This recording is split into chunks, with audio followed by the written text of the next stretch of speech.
Hello, everybody. This is Doc Eddie.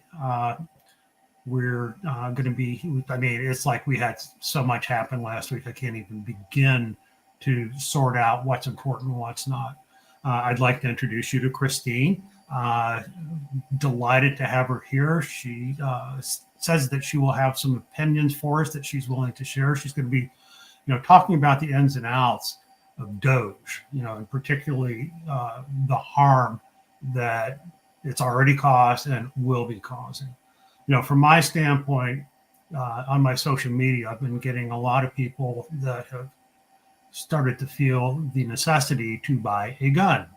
And as someone who has been around guns pretty much all my life, and I do own guns, it's a big decision. And, and most of the people that are on the left, are not particularly fond of guns and what they represent. So the decision to get one is huge, and so I'm going to step through everything that is involved with that. It's not a light decision, but we'll get to that in a little while. Right now we want to introduce Christine. And Christine, why don't you tell us something about yourself? Sure. Thanks, Eddie. My name's Christine. I am an IT professional over in the Tampa, Florida area. My background is in data science, but I actually came to tech through way of the humanities. I was a philosophy major that got really into logic and then became a coder, and the rest is history. So I have kind of a deep appreciation for culture as well as tech stuff. And I think that gives me a unique perspective on what's going on with DOGE. Excellent. So how'd you get, what type of philosophy did you study? So really a lot of everything, because I actually didn't at first realize that there were two completely different camps of philosophy. You have your analytical philosophers and your sort of European continental philosophers who are outside of the Anglo world. And that's more like existentialists and postmodernists. And I love the existentialist. I definitely would consider myself one, but I love logic. I love Bertrand Russell. I love Frege. So more of my training is definitely in the analytic tradition, but I still really like all the other kinds of philosophy too. Oh, you're going to fit right in. So, well, tell me, as far as DOGE, why don't you step us through, from your, looking at it from your background, what's involved with this, what's the real dangers, and, what's the timeline we can expect for, the real harm to start being done. We've already seen some harm, but it's nothing like what's going to be stepping down, especially if they start cutting into Medicaid, Medicare, Social Security. Those are going to be catastrophic. Yeah. So, it's almost like, where do you begin with the harm? And maybe where we could start is, what type of people usually get access to this data?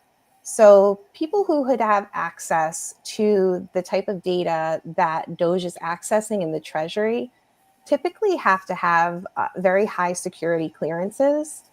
And that's because there is a risk for people's personal data on all different levels. But there's also big risks to the system as a whole.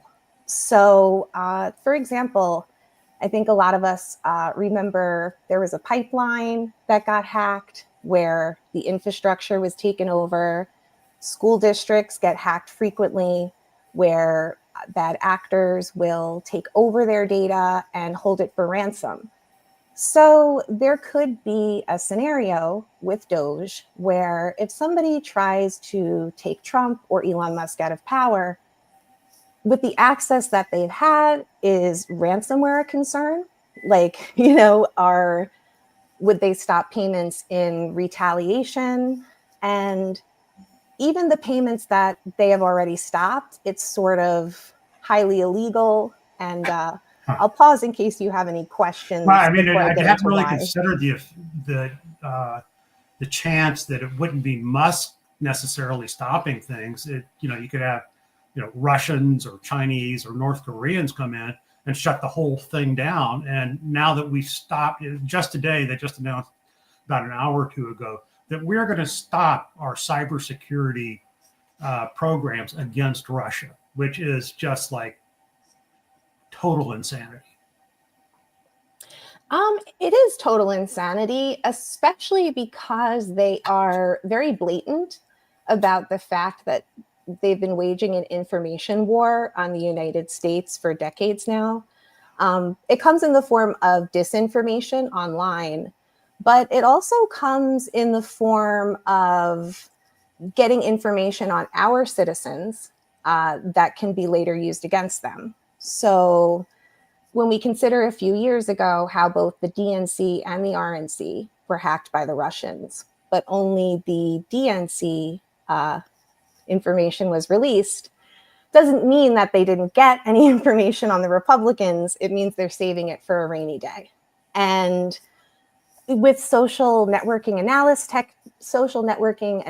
techniques, with having access to all of that private financial data in conjunction with all of the public data that people already put on social media, it's kind of like an unprecedented amount of data for foreign actors to have. That's really scary. And I've got to ask you, you don't have like a secret nickname like Big Balls, do you? So No, I don't. I don't. But Big Ball's grandpa was actually a friend of Putin and the KGB. Yeah, I've read that. Yeah. And I mean, and that kind of goes back to my original point, is that none of these people that stormed the Treasury would qualify for the security clearance that they would need to get to that data. So, and that's part of the reason that they are doing this, very fast and loose, is because they know that if they went through the proper channels, it just wouldn't happen. And, even if we want to, let's say, have a little bit of sympathy for the young men who are a part of DOGE, maybe under 25 years old, frontal lobes not fully developed, they're looking for adventure, and, a billionaire sweeps them off their feet. Their professional lives, in a lot of ways, are going to be sullied by this. But even worse, they're compromised forever. Forever. I mean, if I was running any type of IT program, there's no way in hell I'm hiring these people. Ever. So, and once Trump and the Republicans are in power, there's going to be a very deep investigation. And if there's anything they can tie to them that is even remotely illegal, Big Balls is a very unfortunate nickname to have when you're in prison. It is. No, it is. And I think that's the point of using young people like this, is because they don't really have an appreciation for the consequences. So maybe they have the technical know-how, which actually it's starting to kind of seem that they don't, even though they've kind of been labeled as these wonderkins. But even if they had that, it doesn't mean that they have the judgment to be able to be involved in something like this, like, deciding who gets money and who doesn't. And as a programmer, I remember when I first started, I thought I could do anything, and I could get in over my head very quickly. So even if these are brilliant kids, when it comes to programming a system like this, experience really matters, and they don't have it. So, that's a danger. Well, I'm from, the 70s generation. I was an engineer back then. So, the languages we use, they're not even really using them anymore, like COBOL. And that's what these kids didn't understand is that one thing the government doesn't do is update their IT. And, and so we're still using COBOL to send around payments in Social Security, Medicare, Medicaid. And, that's how we got the 150-year-olds getting Social Security, because if you don't enter in a date, it automatically goes back and just sets a date, which is 150 years ago. And so and so we're supposed to have 20 million people. Well, that would probably be about right. There's 20 million people that are dead that would be 150 years old if they were still around. But, my guess is these kids are probably experts in Python, C++, stuff like that. And they're probably really good at it. But again, they do not have the experience to understand what they're doing. I mean, it's like when you come in and you fire everybody in the NRC, which includes taking care of our nukes. And, and then they spent a week trying to find these guys because as soon as they fire them, they, disable their email accounts and, can't access it again like after that. So, these are just the type of mistakes that so far, haven't caused, a big bus crash, but, they're threatening to, anytime.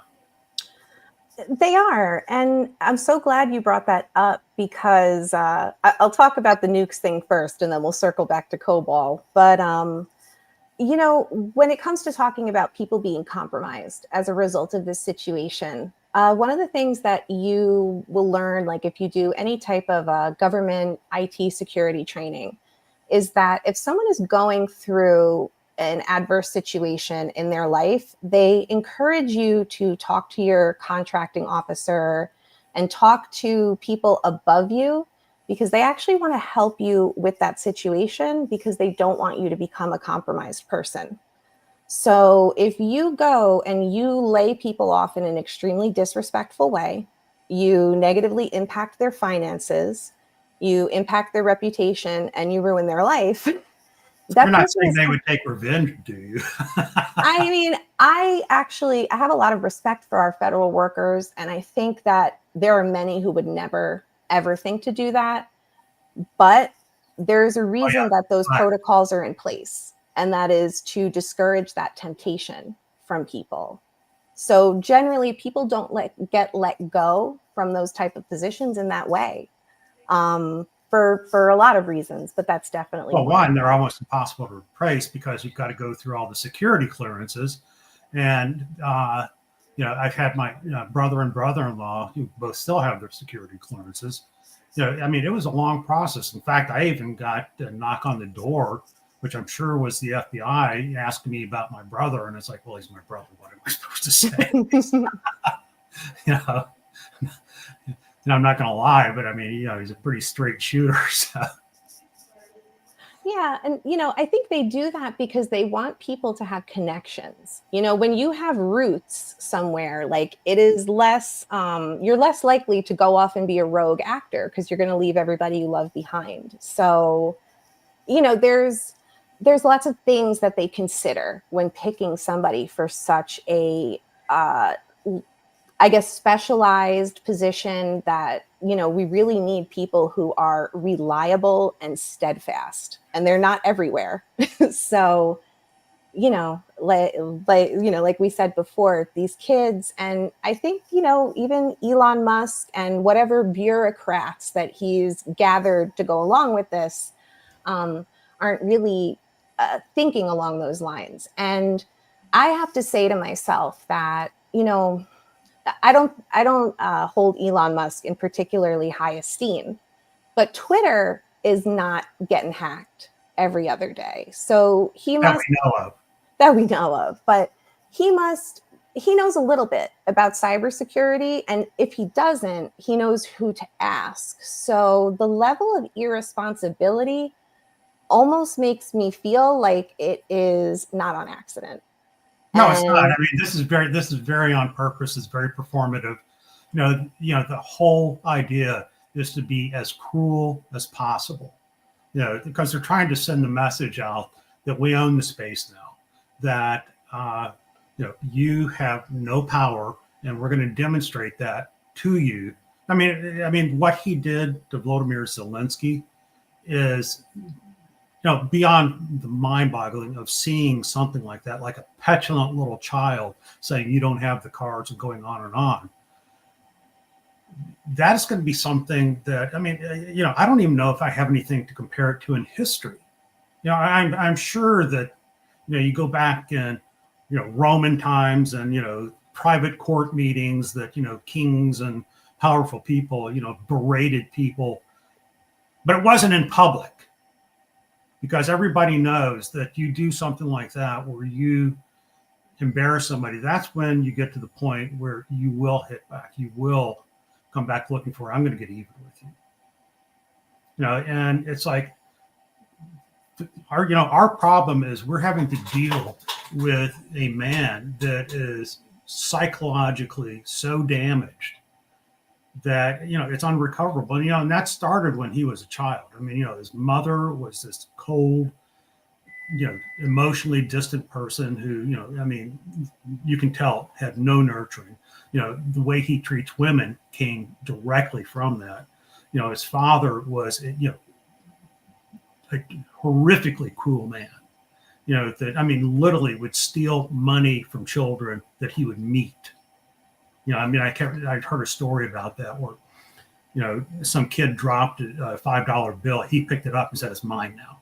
I mean, that is just, beyond the pale.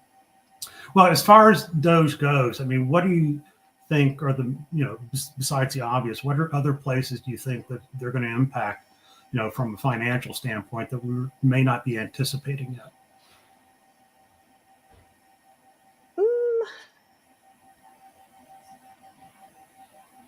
I think that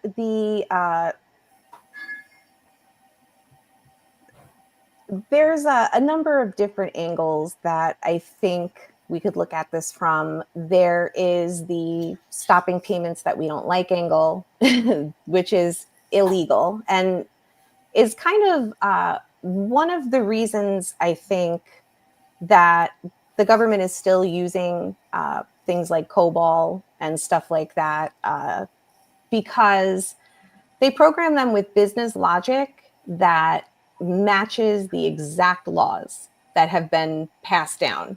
It's not the programmer making unilateral decisions. But then when people go and analyze that data, they actually are using SQL and Python and modern tools. It's just that at the level that the payment system itself is, the nuts and bolts, they are modernizing that, but it's something that's being done slowly and deliberately. And it's interesting because I found out that one of the administrators that they recently named at DOGE is an insider at Databricks, which is well, what a coincidence. Yeah, what a coincidence. And I'm not going to lie, I love Databricks. Like it's state of the art. It's, if you do data science, you'd love Databricks. But, they are kind of taking hold of the government in conjunction with Palantir, who's been embedded in the Treasury for a long time. And now with firing all of these people at the IRS, they're also going after the free filing system that American taxpayers have wanted for so long. And it kind of gets me thinking about Elon Musk's desire to turn X into the Everything app. And what would happen if this Everything app that you're using to socialize, you're using to make payments, you're using to represent your business, all of a sudden has all of the same data that the government or your bank has on you. And it reminds me of the Chinese social credit system that they recently implemented. And I have been thinking over the last few days. What is that, Christine? What is the Chinese social credit system?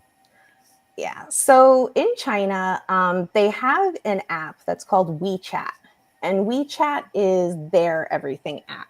So, it's your Venmo, it's your Facebook, it's your Twitter, like it's everything all in one. And in addition to tracking all of your activities, you're given a reputation score on top of that. So, in China, some of their values are that you don't speak bad about the government in a particular way. So if I were a Chinese person and I wanted to criticize the government, I would say something like, the government is doing such a wonderful job taking care of its people. I really hope that they will continue taking good care of us by, doing XYZ. So it's like, got to really couch it in that compliment before you deliver the criticism. Being very tangential. Exactly. And now let's say you were to post something like, what an American would say on Facebook, like, how the things that we hear every day that are much stronger dissent. If you post something like that on WeChat, you're going to get a ding on your reputation, and so is everybody on your friend list. So that's how they're sort of managing to link your financial safety and security to your ability or your willingness to not dissent from the government. Very Stalinistic. I'm going to switch gears right here, Christine. I want to talk about a parable called Chesterton's Fence. And this is something that was written, pretty much 100 years ago now by a writer and philosopher named G.K. Chesterton in England. And the tale is that a man is walking through the woods on a path, comes up to a ramshackle fence with a gate that's in his way, but it's run down. And so he just says, you know what, I'm just going to knock this over because this will be far better, and it won't impede me, But the problem is he didn't know why the fence was put up in the first place.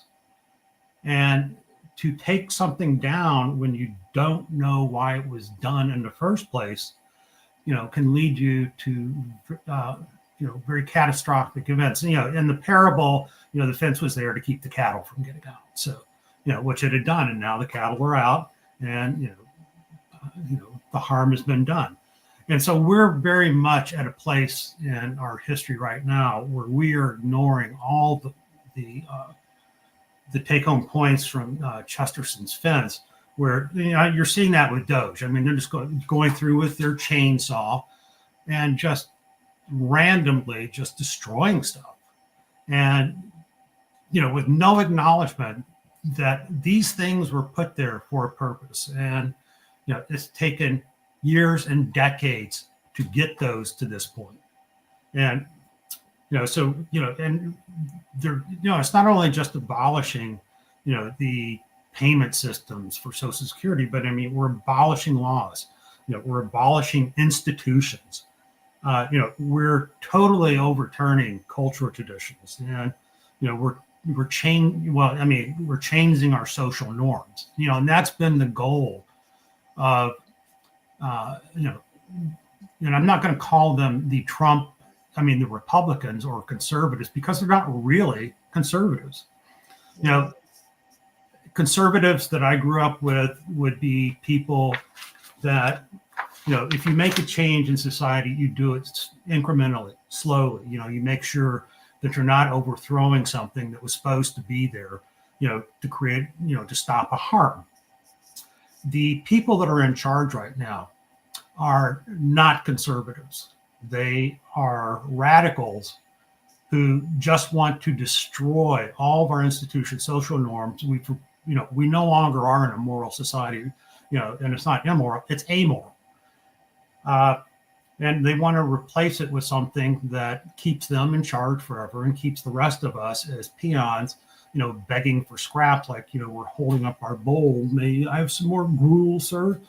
And these are the elites in society. What Musk and Trump have done is they've learned how to talk to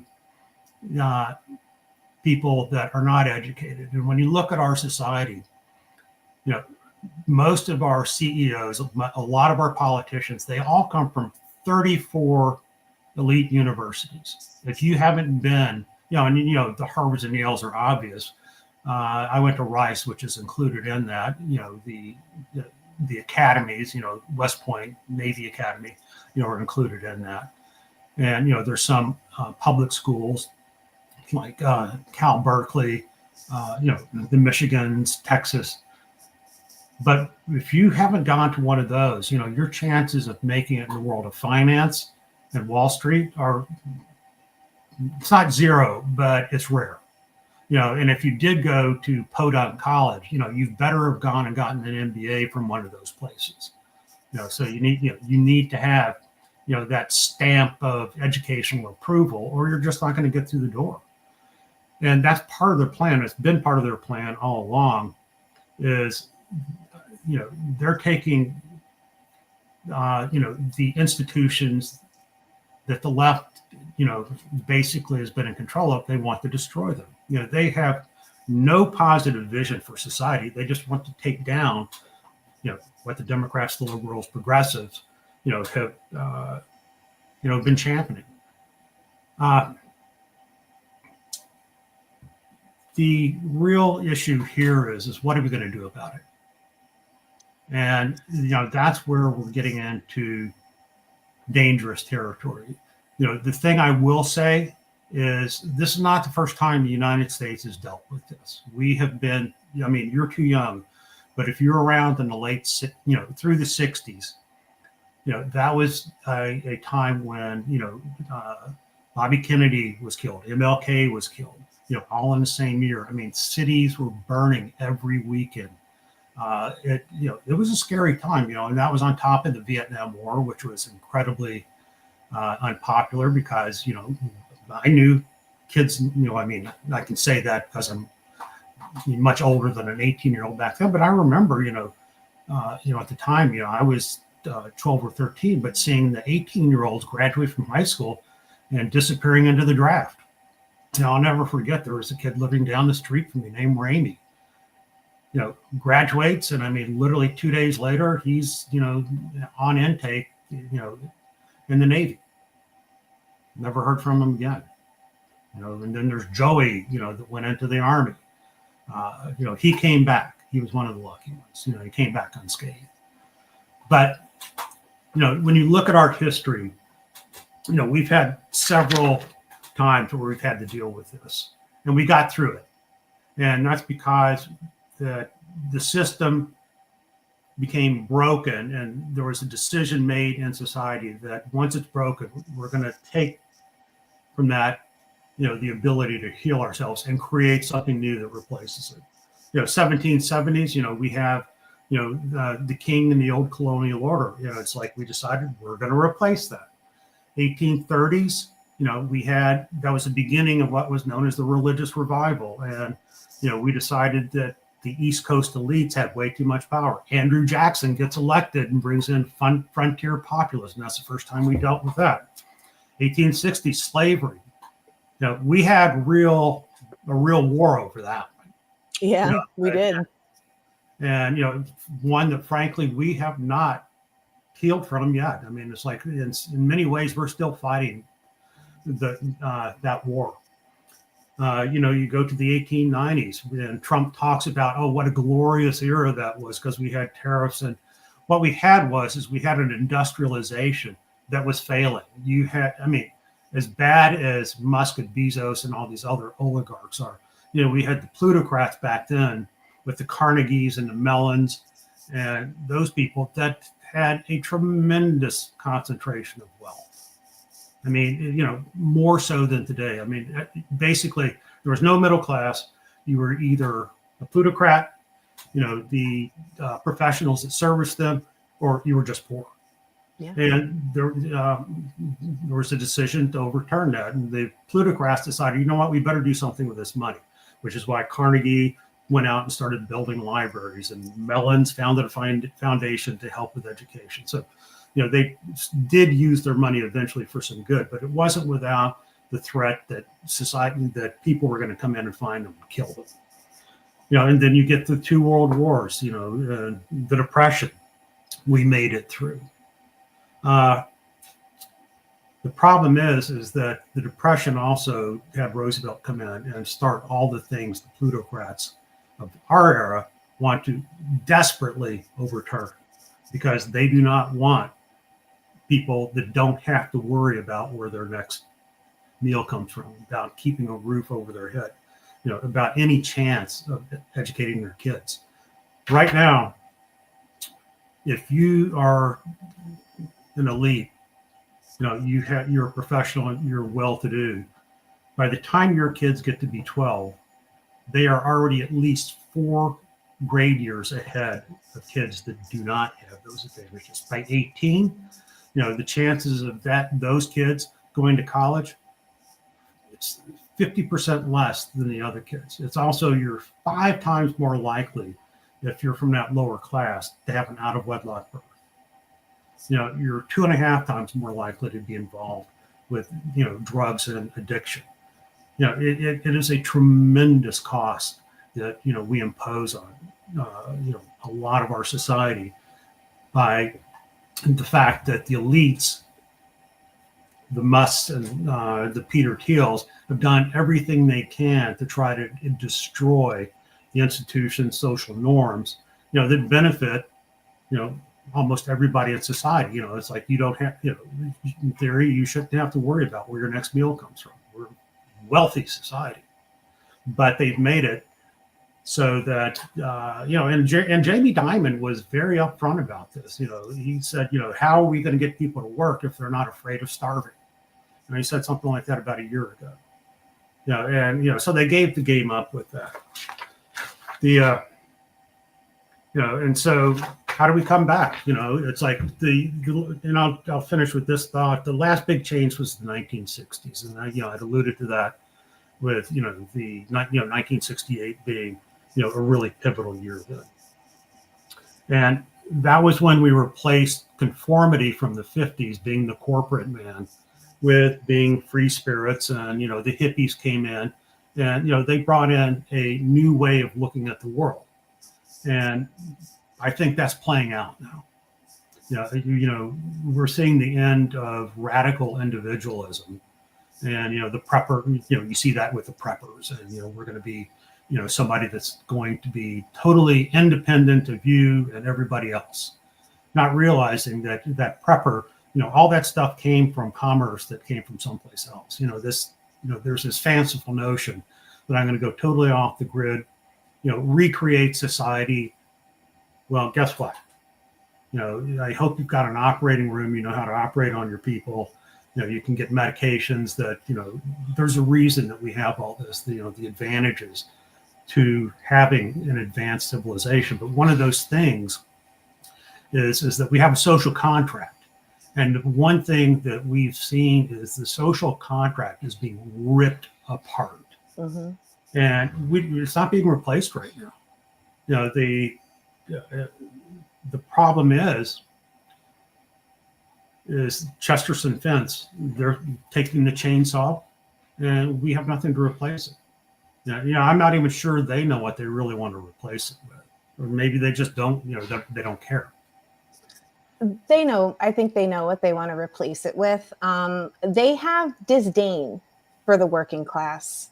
Elon Musk called us the parasite class the other day, which I think many Americans found deeply offensive. But even someone like Mark Andreessen called FDR a dictator. And that's because they're very influenced by Curtis Yarvin, who wants the monarchy to come back. And they're very open about that. Very open. Very open. And, it makes a lot of sense when you think about like a propagandist like Candace Owens, who's married, I think it's Harry Farmer. He's a big pro-monarchist over in the UK.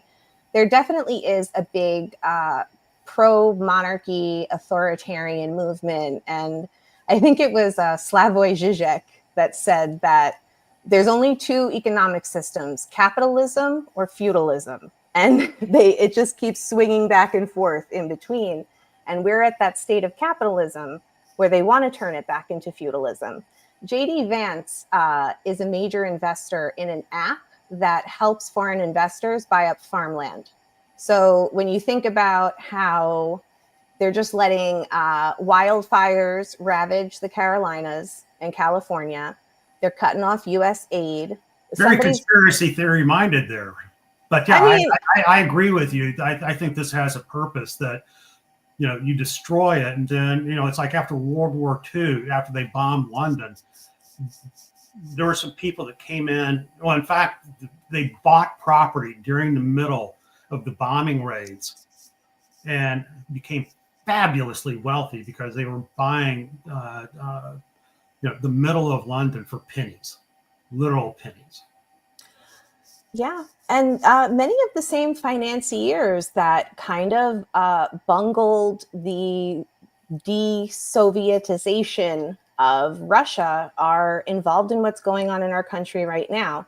Steve Bannon pretends to be this great populist and whatever, but he was a Goldman Sachs guy that was involved in the economic policies in Russia that turned them into an oligarchy. And I think that there are a lot of interesting parallels to what happened to Russia in the 90s to what these oligarchs in the United States are trying to do to us today. Well, I think that our oligarchs have been doing that for a while. It's just that they've never been called out on it, and they've been doing it, I mean, it's like Elon Musk comes in and buys Twitter, grossly overpays for it, but he also got the Saudis to put up a lot of the money. Mm-hmm. Yeah, he definitely did. And, I mean, 5 days into the presidency, he's over in Dubai, giving conferences for them, telling them all the great stuff he's doing over here and, how he can help them with their oligarchy. Because if you want to see real wealth stratification, check out Dubai. Yeah. It's a mess. So yeah, it's where do we go from here? It's a good question. Okay, let's talk about that for a moment, because the thing that the left Democrats need to find their voice again is, Alexander Hamilton was very famous for poor boys should be able to rise and succeed at the upper reaches of society. And that has always been held out as what makes us different than almost any other society. I mean, you have to really go back to the Romans when, you could literally, be a slave. And, there were lots of stories about, they finally got their freedom and, became fabulously wealthy, went into the upper reaches of Roman society. What they're trying to do is to make that so that is virtually impossible now. I mean, we've got a political system that if you're not already, a multimillionaire or backed by billionaires that can come in and cut literally 7-figure checks without, thinking about it, it's very difficult to run unless you're in a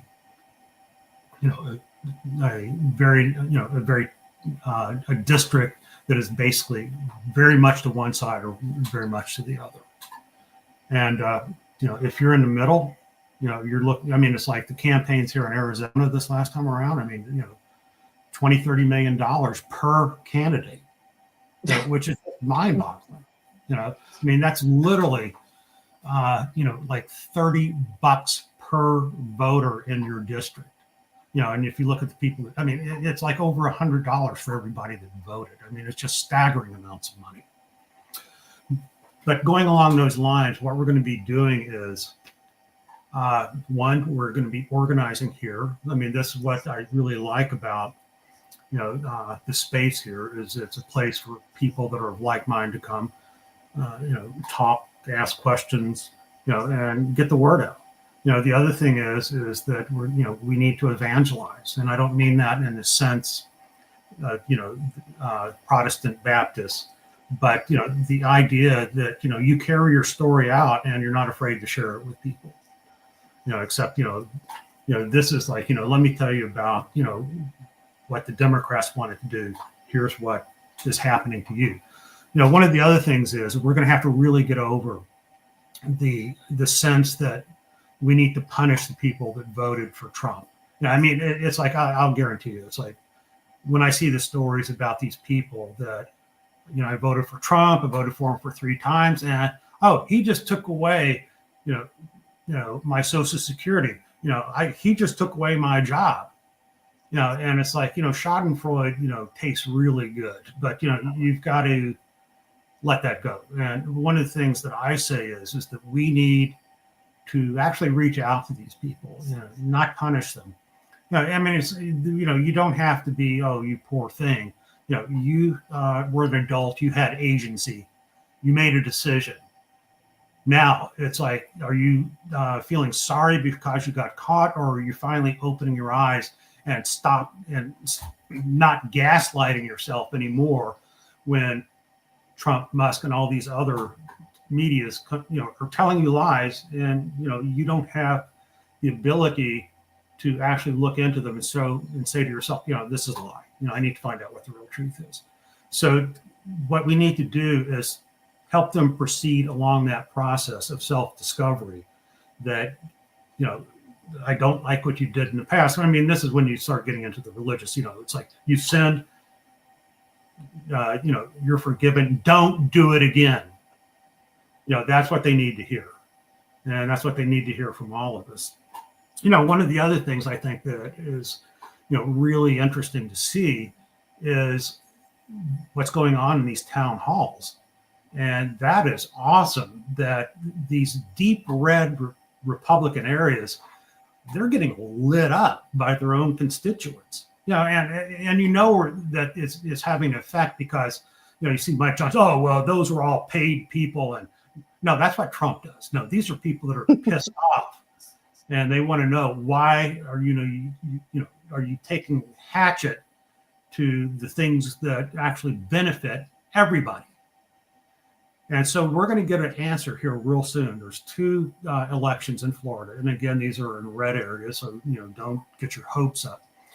But you'll get an indication of just how pissed off people are, how these elections go. And there's another one in New York that. Again, a red area. It's not horribly red, but if you flip those 3 seats, guess what?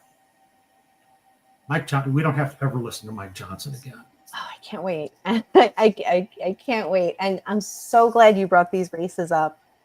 The New York one, I actually think is going to be harder than the Florida one because the Florida districts, one is Matt Gaetz' previous district, and it actually was Joe Scarborough from Morning Joe's district back in the 90s.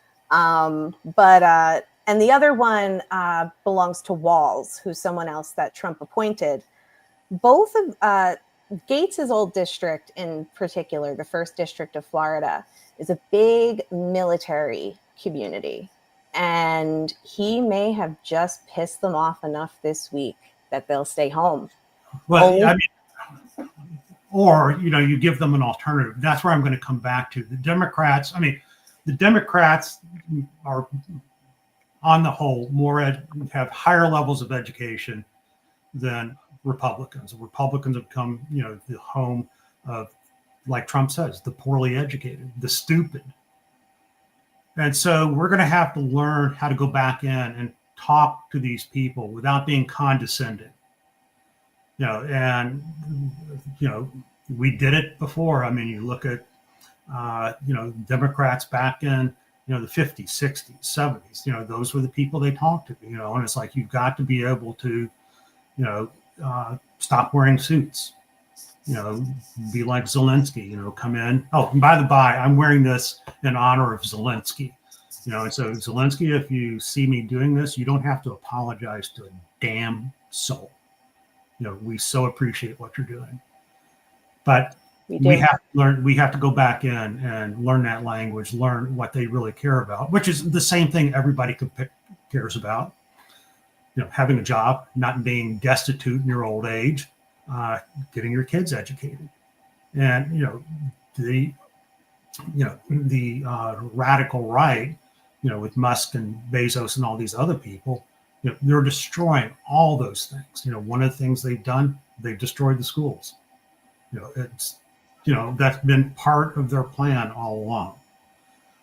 So we have to stop and gather ourselves and do that. Now, I'm going to tangent here about that. One of the things that I've been seeing a lot of people, especially on the left, that have never owned a gun, and I'm seeing this over and over again, is I need to go buy a gun. Like, that's going to solve all my problems. And if you've never owned a gun and you're thinking about it, you need to consider this is a major decision. Was a trauma physician for many, many years. You put a gun in your house, you're 10 times more likely to have a family member either get fatally injured or badly injured because that gun is in the house. The most likely person to get shot is a family member. Buying a gun is just the first step. One, you have to be trained how to use it. And that doesn't mean you go to the gun range, take a lesson, and an hour later you're an expert. No, it's a continual going in and training. You have to be willing to use it. And that's not something that you're really going to know until you're put in that position. That, if you're in, a place where somebody is, threatening you with lethal force, you don't know that you'll use it.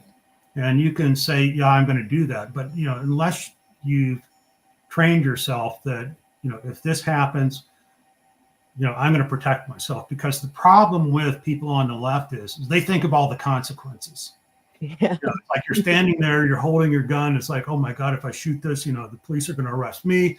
I'm going to lose my license or my job, or, the people on the right, the 3%ers, the oath keepers, they have no problems. No. In fact, they're looking for an excuse to use their gun. They sit there and dream about being able to use their gun. Yeah, I mean, it's like, Pallet, I agree that's why we're talking about this. They're doing it because they're scared. And, that's what they're considering. But, that's one of the things that, I'm not trying to throw water on it. I'm just trying to say there's, more to consider. And so once you get the gun, you're going to acquire what I call the gun lifestyle. And if you're being responsible, you're thinking about that gun every day. Where is it? Is it, safe? Is it in a controlled place? If you've got kids around, you're damned for sure. You better have it in a lockbox. It's someplace where, and how many times have we seen stories about the 3-year-old finds the gun, from dad, and it's, loaded, and he picks it up and shoots the 9-month-old and kills them.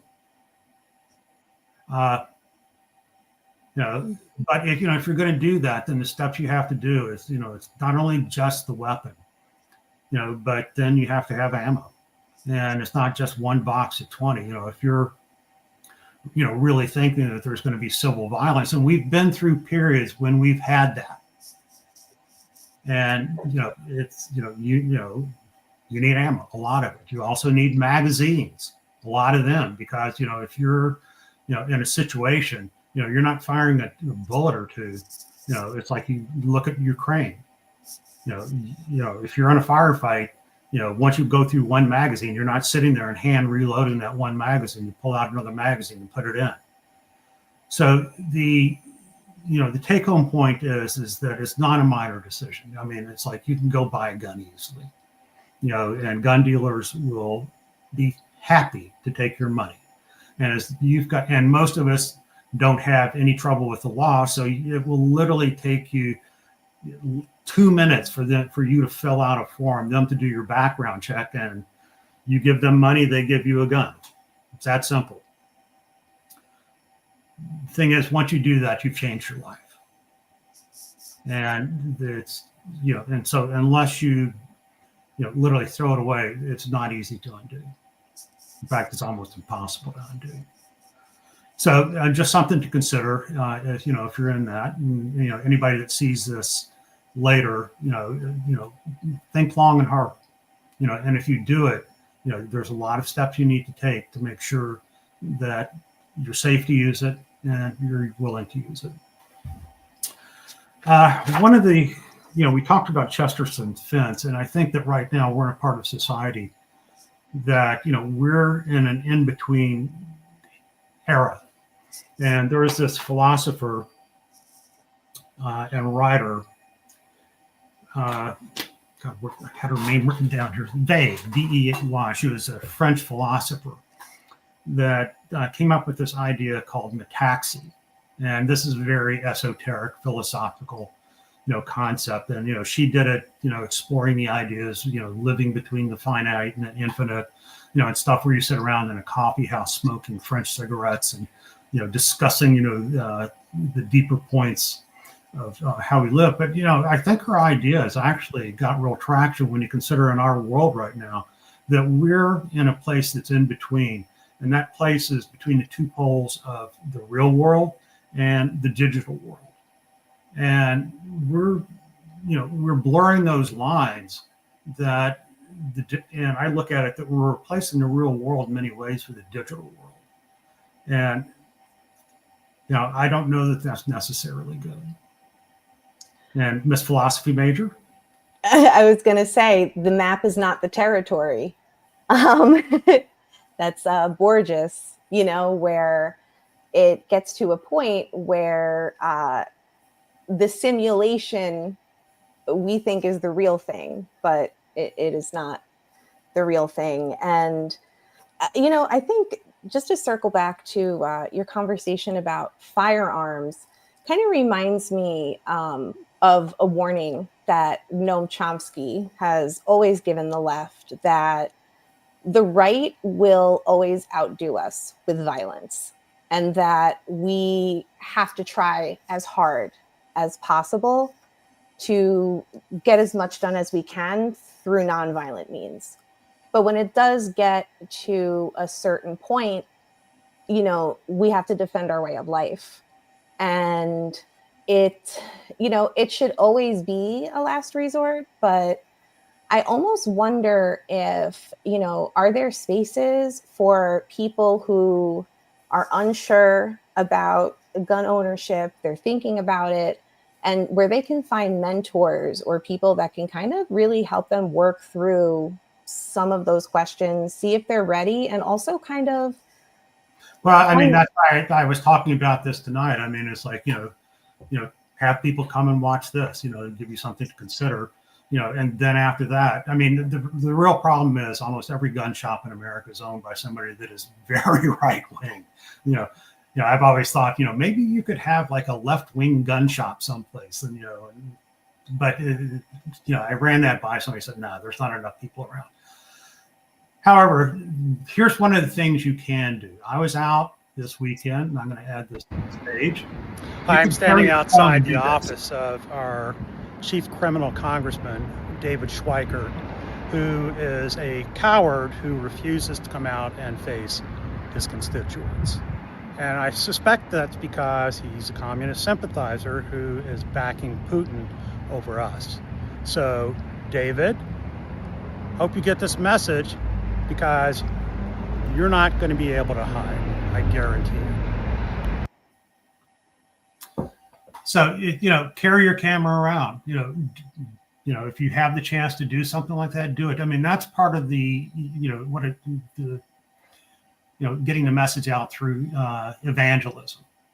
And I don't mean that in the religious sense. I'm talking about, we need to get this message out. And one of the things we can do, and I'm seeing this in a lot of places. I mean, it's like, I've heard the word coward being thrown around, in the past 72 hours than I've ever heard in politics before. And I think it's having an effect. I do too. And I agree with you that aggressive changes in social norms regarding integrity and doing what you say that you're going to do are going to be critical, holding people accountable.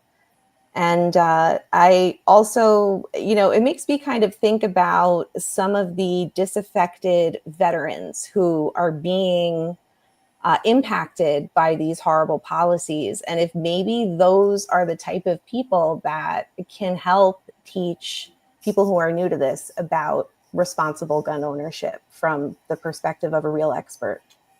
So, we're coming up on an hour. So this is when we usually try to cut it off. So, if you've been with us this whole time, thank you very much. I really appreciate this.